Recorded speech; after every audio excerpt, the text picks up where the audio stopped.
Do you know that doctors once believed draining a patient's blood could cure almost any illness? Have you ever wondered what desperate treatments people endured before modern medicine? History is filled with horrifying medical practices that seem more like nightmares than healing methods. From drilling holes in skulls to injecting deadly substances, these treatments often did more harm than good. But why did people trust them?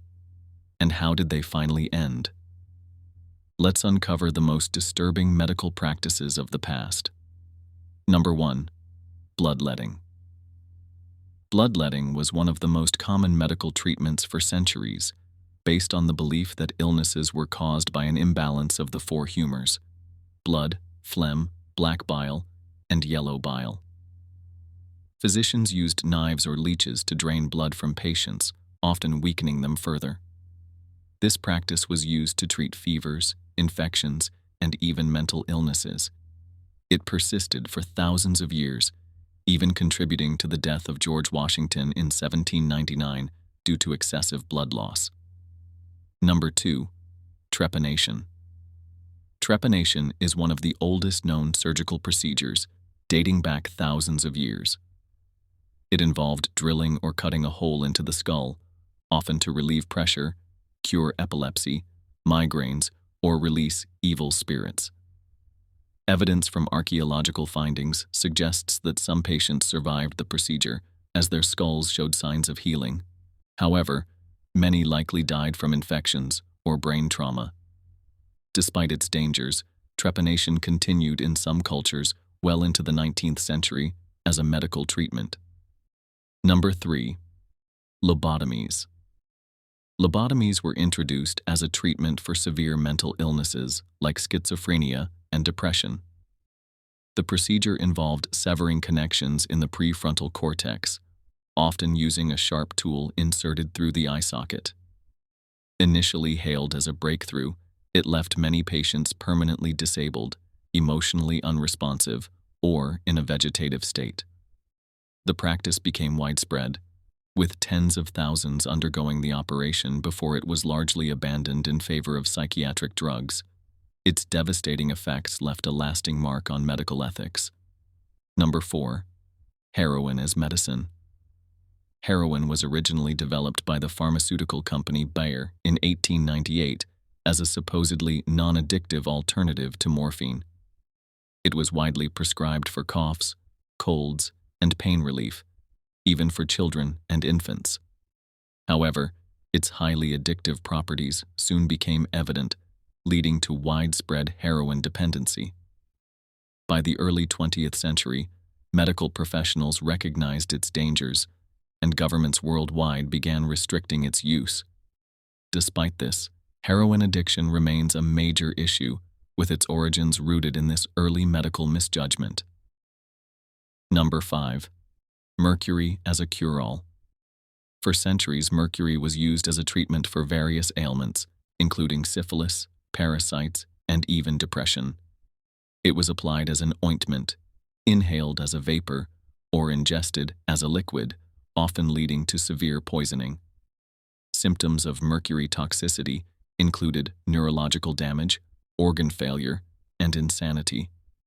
The long-term effects were disastrous, yet the practice persisted until the early 20th century. Over time, medical advancements exposed mercury's dangers, leading to its discontinuation as a treatment in most parts of the world. Number 6. The plague doctor's methods. During the Black Death, plague doctors became infamous for their eerie bird-like masks filled with aromatic herbs, believed to filter bad air. Their treatments included bloodletting, fumigation, and lancing buboes with knives, which often worsened infections. Some used mercury or arsenic-based ointments, unknowingly poisoning their patients. Despite their efforts, most plague doctors had little medical training and often spread disease rather than curing it. Their mysterious and unsettling appearance has since become a lasting symbol of medieval medical ignorance and superstition. Number 7. Electroshock therapy, ECT, without anesthesia. Electroshock therapy was widely used to treat severe mental illnesses before modern psychiatric drugs. In its early days, Patients were given powerful electric shocks without anesthesia, causing violent convulsions, broken bones, and extreme pain. While some showed temporary improvement, many suffered memory loss and permanent cognitive impairment. The lack of understanding of its effects made ECT a feared procedure. Later advancements introduced anesthesia and muscle relaxants, making it safer. However, its early use remains one of the most controversial practices in psychiatric history. Number 8. Radium cures. In the early 20th century, radium was hailed as a miracle cure for a variety of ailments, including arthritis, fatigue, and even cancer. People consumed radium-laced water, used radium-infused cosmetics, and wore radium-laced medical devices. However, exposure to radium led to severe radiation poisoning, causing bone decay, anemia, and cancer. The most infamous victims were the radium girls, factory workers who painted watch dials with radium and later suffered horrific health consequences. Eventually, radium's dangers were recognized, and its use was discontinued. Number 9. Miasma theory and fumigation of patients. Before the discovery of germs, people believed diseases were caused by miasma, or bad air. Doctors attempted to purify the air by burning sulfur, tobacco, and other strong-smelling substances. Patients were exposed to these fumes, often worsening their condition. Some even believed that inhaling smoke or surrounding oneself with rotting meat could prevent illness. The miasma theory led to ineffective and sometimes harmful treatments until it was debunked in the 19th century by the germ theory of disease. Number 10. The wandering womb theory.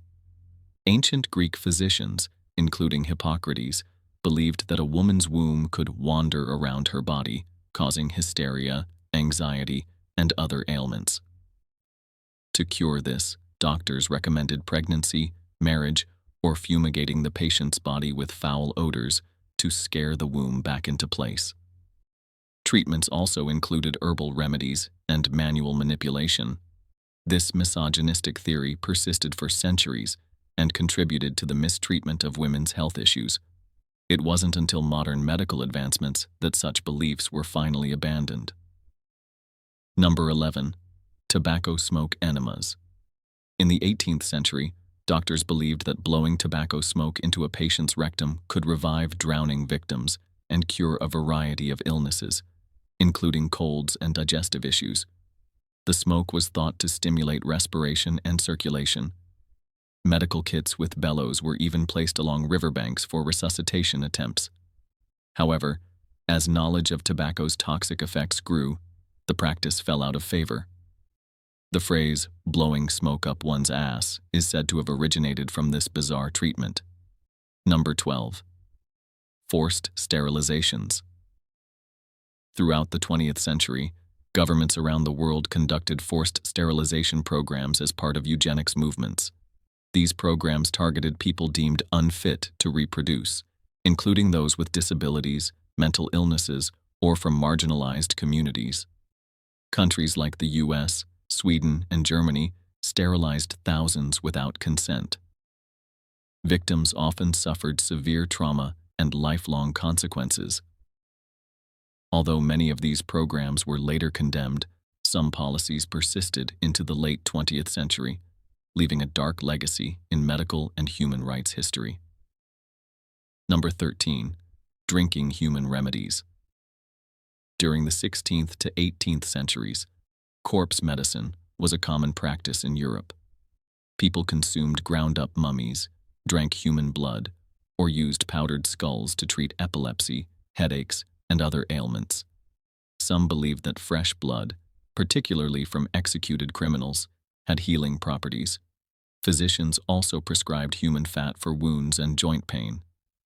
These macabre treatments were based on the belief that consuming the dead could transfer their vitality. The practice eventually faded as medical science advanced. Number 14. Arsenic and lead treatments. Arsenic and lead were widely used in medicine and cosmetics for centuries, despite their toxic effects. Arsenic was prescribed for syphilis, skin conditions, and even as an aphrodisiac. Lead-based powders were used by women to whiten their skin, unknowingly poisoning themselves over time. Chronic exposure led to neurological damage, organ failure, and death. Despite mounting evidence of their dangers, these substances remained popular until the 19th century, when regulations and scientific discoveries led to safer medical treatments. Number 15. Animal-derived treatments. Throughout history, animals and their byproducts were used in medicine, often in bizarre ways. Remedies included applying fried mice to wounds, using dog feces for sore throats, and drinking animal urine for various ailments. Some believed that ground-up animal bones could strengthen the body, while snake venom was used for pain relief. Although some animal-derived treatments, like honey and leeches, had medicinal benefits, many were based on superstition rather than science. Modern medicine has largely replaced these practices with safer alternatives. That's all for this video. Subscribe to us. Thanks.